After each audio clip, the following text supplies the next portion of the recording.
بظاہر داڑھی کا ڈیزائن بنوانا حرام ہے، تو آیا کہ جو ایپ کے ذریعے ایڈیٹنگ کرتے ہیں اور داڑھی چھوٹی یا بڑی کر دیتے ہیں تو کیا یہ بھی حرام ہے؟ ذرا اس مسئلے میں رہنمائی فرما دیجیے، جزاک اللہ۔ کاہے کے ذریعے؟ اصل میں بعض اپلیکیشن ایسی آتی ہیں کہ ویسے کسی کا بھی چہرہ لگایا، اب بعض اوقات تو اس کا چہرہ بگاڑ دیتے ہیں، کبھی اس کے بڑھاپے تک کی تصویر بنا لیتے ہیں، اور یہ کہہ رہے ہیں کہ ایپ کے ذریعے اس کی داڑھی کے مختلف شیپ بناتے ہیں، یعنی گویا کہ ایک تصویر سی اس کی سامنے آتی ہے۔ موبائل کا ایک سسٹم ہے، یہ جی، موبائل کا ایک نظام ہے جی۔ تو اس طرح کرنا کیسا ہے؟ غلطی ہوگا یہ، کیونکہ یہ غلط ہوگا، کیونکہ جو تصویر پہلے اس طرح کی اپلیکیشن بہت ساری چلی تھیں بیچ میں کہ اس میں چہرے بگڑ جاتے تھے، یعنی آپ کسی کی بھی تصویر لگائیں اور پھر اس کے بعد اس میں اس ایپ کو استعمال کرتے تھے تو تصویر بنتا چلا جاتا، تو اس کو علماء نے مصلح قرار دے کے منع فرمایا تھا۔ تو اسی طرح جب یہ داڑھی ایک مٹھی سے کم ہو جائے گی تو اس کو بھی علماء نے مصلح کے ضمن میں لیا ہے، تو اس لیے اس کی بھی اجازت نہیں ہوگی کہ اپلیکیشن کے ذریعے بھی، آپ ایپ کے ذریعے بھی کسی کے چہرے کو اس طرح کا بنائیں، اس کی داڑھی اس طریقے سے دکھائیں۔ اور ایک توہین بھی ہے انسان کی کہ جب ایک مسلمان ہے یا کوئی عالم ہے تو پوری داڑھی رکھی ہے، درست اس کا چہرہ ہے، اور اب اس کو مطلب کاریگری کر کے بگاڑ دینا، یہ اس کی توہین بھی نظر آ رہی ہے اور اس کی دل آزاری بھی اس میں ہونی ہے، برا تو لگے گا نا اس کو۔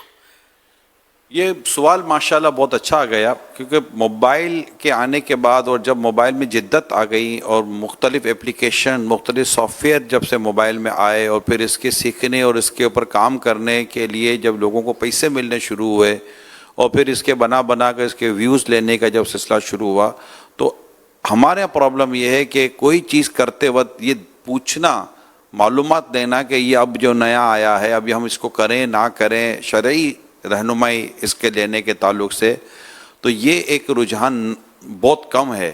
مگر یہ سوال آنے کے بعد ہمیں اندازہ ہوتا ہے کہ یہ جو ہمارے پاس موبائل، کیونکہ ہم مسلمان ہیں اور مسلمان کو جب کوئی کام کرنا ہے تو اس کے پاس اس بات کی وجہ ہونی چاہیے، دلیل ہونی چاہیے، یا اس کو اجازت ہونی چاہیے کہ یہ ہم کریں تو اس پر ہمیں شریعت اجازت دیتی ہے، ورنہ صرف اپنے طور پر یا اپنے آپس میں مشورہ کر لیں تو ضرور ایسے میں بھی جب ہم انہیں سمجھا دیں، جب مفتی صاحب نے بتا دیا کہ یہ نہیں، تو اب اس پر بھی ایک گویا کہ ایک شور شروع کرنے والے کر دیں گے، دیکھو بیٹھ کر اپنا منع کر دیا، یہ یوں ہے، یہ یوں ہے، یہ یوں ہے۔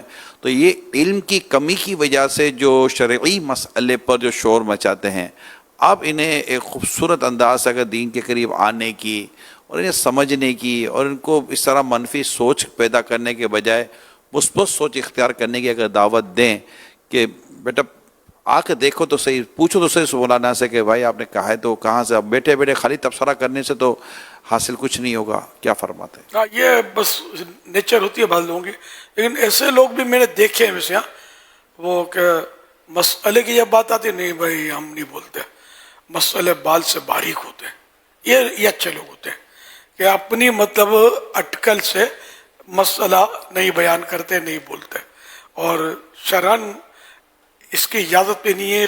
شرعی مسائل ظاہر ہے کہ انڈرسٹوڈ ہے کہ علماء ہم سے زیادہ جانتے ہیں، علماء ہمیں بتاتے ہیں، ہم مطلب یعنی کہ خالی ہوشیاری کریں کہ عالم کیا جانے، مولانا کیا جانے، ہم کو پتہ ہے، تو خالی ہم یہ بولتے ہیں، ہم ثابت دنیا بھی نہیں کر سکتے کہ ہم مولانا سے زیادہ جانتے ہیں، اور قیامت کے دن کیسے ثابت کریں گے؟ ام تقولون ما لا، کیا آیت مبارکہ؟ علی اللہ، اچھا، ام تقولون علی اللہ ما لا تعلمون، اللہ پر وہ بات کیوں کہتے ہو جو تم نہیں جانتے؟ ام تقولون علی اللہ ما لا تعلمون، اللہ پاک پر وہ بات کیوں کہتے ہو جو تمہیں معلوم نہیں ہے۔ تو یہ جو شریعت کی بات ہوتی ہے نا، شریعت کا حکم ہے، شریعت کا حکم مانے اللہ اور رسول کا حکم، ٹھیک ہے نا؟ تو اللہ اور رسول کے حکم جو ہے وہ ہمیں علماء بتاتے ہیں، یا علماء نے کتابوں میں ہم کو لکھ کر دیا تو ہم وہ بیان کر سکتے ہیں، اپنے طور پر ہم خود نہیں بیان کر سکتے ہیں کہ اللہ یوں فرماتا ہے، فلاں سنت ہے آقا کی، یا اپنے طور پر نہیں، جب تک 100% معلومات نہ ہو، ٹھیک ہے نا؟ تو یہ ایسوں کے لیے قرآن نے تنبیہ کی ہے. یہ جو باتیں بولتے ہیں کہ مولانا یوں بولتے ہیں یہ مسئلہ غلط ہے, وہ پھر کی کر کے ہنسنے کے کہہ کے مختلف مطلب ہے کہ وہ لگاتے ہیں کلپ, اس میں پیس لگاتے ہیں اور مذاق اڑاتے ہیں علمی باتوں کا, دینی باتوں کا. یہ آخرت میں جواب کیا دیں گے؟ اب ایک عالم ہے اور واقعی عالم ہے, عالم دین ہے, واقعی عالم دین ہے, وہ جب بات کرتا ہے تو اب ہم مطلب اس کا رد کریں گے تو ہمارے پاس دلیل تو چاہیے نا. کس آیت سے ہم کہیں کہ یہ غلط ہے, کس حدیث پاک کے تحت ہم کہیں کہ غلط ہے. اور ہم کو تو نہ آیت سمجھ میں آتی ہے نہ حدیث سمجھ میں آتی ہے, آتا جاتا کچھ بھی نہیں ہے. کس کتاب میں لکھا ہے؟ ابھی کوئی بول دے کہ بخاری کے 3 جلد میں لکھا ہے, آپ کیا کر لو گے؟ آپ نے کوئی قومیں میں دیکھی ہے بخاری شریف کتنی جلدیں, کتنے حصے اس کے, کتنی حدیثیں ہیں بخاری شریف میں؟ جب پتہ ہی کچھ نہیں ہے تو مطلب کیوں اپنے اس میں خامہ کا ٹانگ اڑائیں؟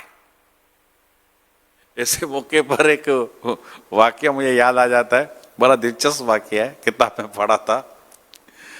ادھر ایک شخص بیٹھ کے بخاری شریف پڑھ رہا تھا, طالب علم تھا, بخاری شریف پڑھ رہا ہے. تو اس کے پاس ایک ماڈرن لڑکا دنیاوی تعلیمی یافتہ اس کے قریب سے گزرتا ہے اور اس کو پوچھتا ہے مولانا کیا کر رہے ہو؟ کہ بخاری شریف پڑھ رہا ہوں. بخاری شریف پڑھ رہے ہو؟ دنیا چاند پر چلی گئی ہے, تم بخاری پڑھ رہے ہو؟ مولانا سر اٹھاتا ہے, اس کو پوچھتا ہے تم چاند پر گئے ہو؟ کہا نہیں. بولا تم نے بخاری پڑھی ہے؟ کہا نہیں. میں کہا تم سے تو بہتر ہوں نا, بخاری تو پڑھ رہا ہوں. تو نے بخاری پڑھی نہ چاند پر گیا, تو نے تو کچھ بھی نہیں کرا. کئی باری بولتے ہیں کہ انسان چاند پر چلا گیا, اور یہ کیا یار دقیانوسی باتیں کرتے ہو, تو چاند پر تم گئے ہو.